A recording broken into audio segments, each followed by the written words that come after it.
What if I told you that the most successful women, from billion-dollar founders to corporate CEOs, legendary broadcasters and researchers, all share the same few habits? I have seen it again and again, sitting opposite top performers every week on this podcast. So today I'm breaking them down for you with examples, research, and practical takeaways so that you can build them into your own life. Basically, if you ever wondered what separates women who thrive from those who burn out, this one is for you.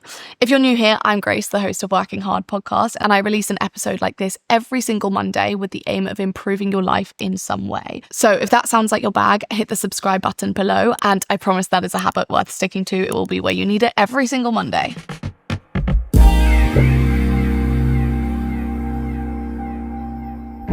So we're often told that success comes from talent, luck, or simply working harder and better than everyone else.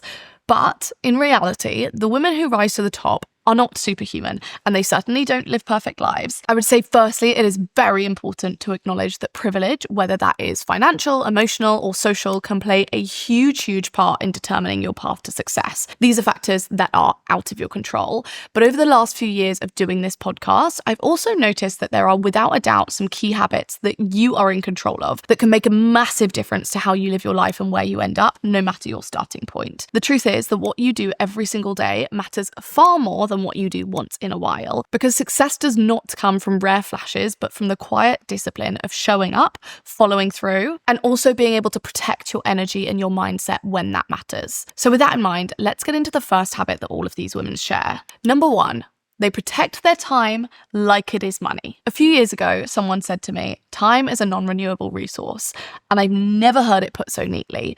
Basically, if you're careless about where your time goes, you're fritting it away on micro scrolls or meetings you don't need to be in. How do you expect to achieve those things you wanted to when you set your goals out in January? Pretty much all of the top 1% women I've interviewed use strategies like time blocking and prioritization to make sure their days align with their long-term goals. They don't wait to find time to do a task. They actively create that time, and they hold their boundaries without apology. I think this is so important because when you start to progress in your career, more and more people want your time, whether it is for reviews, press interviews, or less glamorous things like quick questions, and you just have to get used to not saying yes and instead protecting your time and working out how best to spend each hour of your day like it's coming straight from your bank account. Because truthfully, it is. What I would also say is that this is something that women need to work to get better at, because so many of us are brought up to be people pleasers. We see it from very early on. There have been so many studies done that show that women are taught to be polite and be agreeable and upset the fewest amount of people, which a lot of the time comes with saying yes over and over again, even if you are compromising your own priorities and your own time. And don't get me wrong, I think that is a beautiful trait. Like, I don't want to not please people, but I don't want to be a people pleaser at the expense of my own well-being or at the expense of my own success. The majority of the time, I at least want to be able to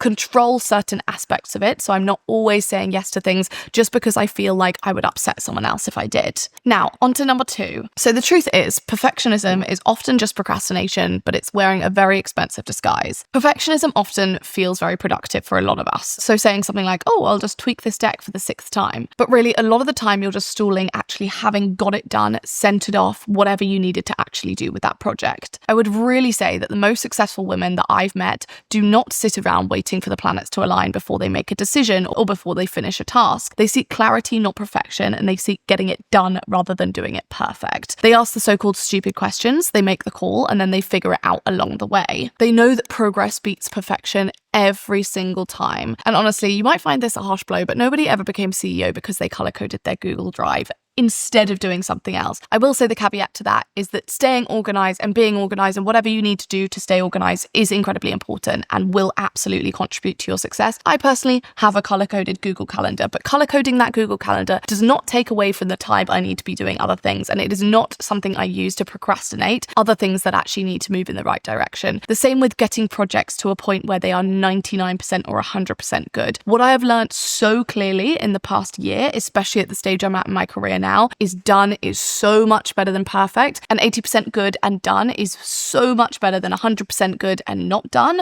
or 100% good and the expense of your mental health or the expense of your ability to control your time because you have so much on and you're trying to do everything to 100%, meaning you're going to burn out. You only have to listen to the Emma Grede episode to hear her raving about making a decision and then making that decision right, rather than spending too much time on each and every decision. Number 3, they advocate for themselves. There is a myth that says you will magically feel confident one day and you will start asking for promotions, pay rises, or more respect at work.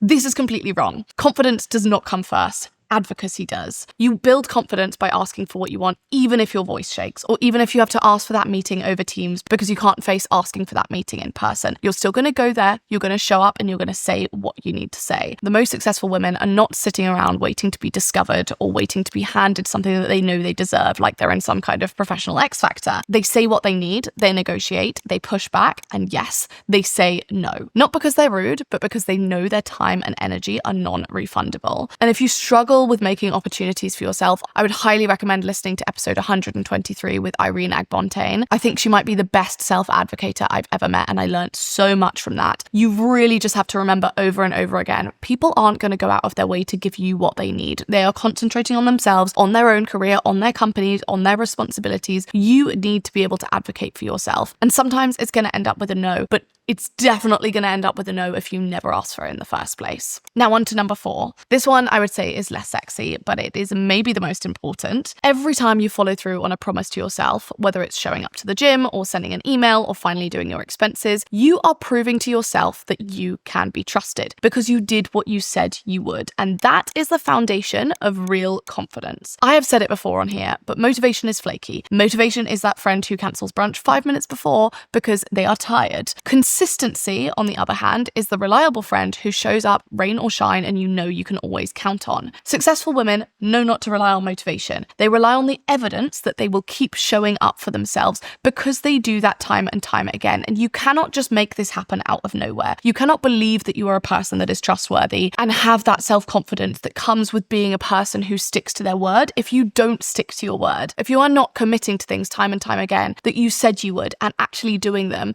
then no wonder you don't trust yourself. No wonder you don't have the self-confidence that you want to have. You have to prove to yourself that you are a good and trustworthy person to think you are a good and trustworthy person. So even just over and over again, just saying I'm going to do something and doing something goes a very long way in building that self-confidence. And finally, number 5, they prioritize recovery as much as productivity. And this is something that I have needed to learn from so much, despite the fact that I have been a poster person for saying rest is just as important as productivity. In reality, it is a lot harder, especially when you have a million things all at once and knowing that when you have a business, you are always fighting fires and there is always more that you can do. Athletes have known forever that rest is literally part of their training. You cannot sprint every day and expect to win a medal. And yet, for the rest of us, we act like we're going to get a prize for answering emails at midnight. And a spoiler alert is there is no medal for burnout. And more of us are facing more and more burnout based on the demands of modern life and not only a 24-hour news cycle, but having like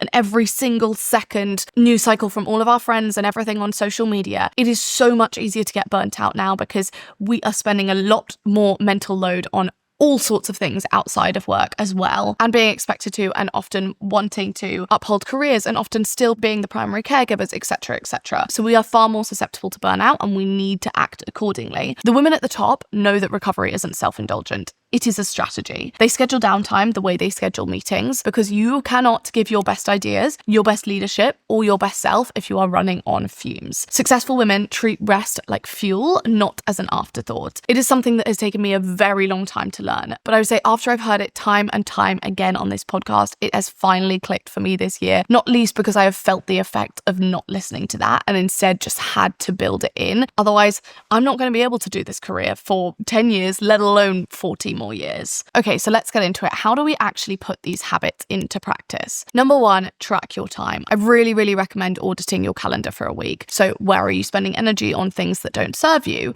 Where can you block out protected time for deep work or recovery? I will put money on the fact that you don't know how much time you are spending on some things that do not serve you, that until you audit your calendar, you're going to really realize. And I would suggest that one of them might be screen time and scrolling. It definitely is for me. And I feel like it's a little bit bit terrifying when it's actually pointed out to you how much you are doing that when you don't necessarily want to be doing that. And that's not necessarily aligned with your long-term goals. Audit your time for a week and you can start planning and prioritizing with that in mind. Number 2, intentionally choose progress over perfection. And I feel like that it feels cringe. Like, it feels like a neon sign in someone's kitchen just being like, progress over perfection. They might be onto something. I love the 80% rule, which basically means that if something meets 80% of your criteria, act on it. And this is very much not easy when you're used to striving for 100, but it definitely does get you where you want to go. I will say the caveat with this is you have to know what is important for your role. I am not saying deliver every piece of work to 80% when there are very clear bullet points that your manager wants that you're compromising to get to that 100%. That's actually in the 80%. It needs to fit those criteria. There will always be non-negotiables for your role that you know you cannot cut corners on. I think a lot of the time, however, we spend time on that extra 20%, or it might be 10% or 5%, where we're just trying to squeeze the perfection out of it, when realistically, done is so much better than perfect. And especially if you're super busy and you've got a lot on, you just need to be moving forwards. Number 3, keep a habit tracker or some sort of goal tracker. In your planner, write down the commitments you make to yourself every day and tick them off as you follow through. They could be as small as walk for 10 minutes during lunch, but over time, this builds a record of your own reliability and your own confidence. Stop negotiating with yourself. Stop setting goals and then negotiating yourself out of them. It is just wasting your own time, and you are only proving to yourself over and over that you're not a trustworthy person. You are a trustworthy person. All it takes is you just starting to follow through bit by bit. Don't bite off more than you can chew. Set goals, get them done. Start small, make progress. Number 4, schedule your recovery. Whether it is an early night, a walk without your phone, or 10 minutes of silence between meetings, put rest in your calendar the same way you would a meeting. Because the truth is, if you're that type of person, you won't be doing it otherwise. I also really hope you found this episode useful. As always, if you want to read more, I'll link some recommendations in the show notes and my favorite ones in the newsletter. Thank you so much for listening. And if you take one thing from this episode, let it be that success isn't about being perfect. It is about being consistent over and over again.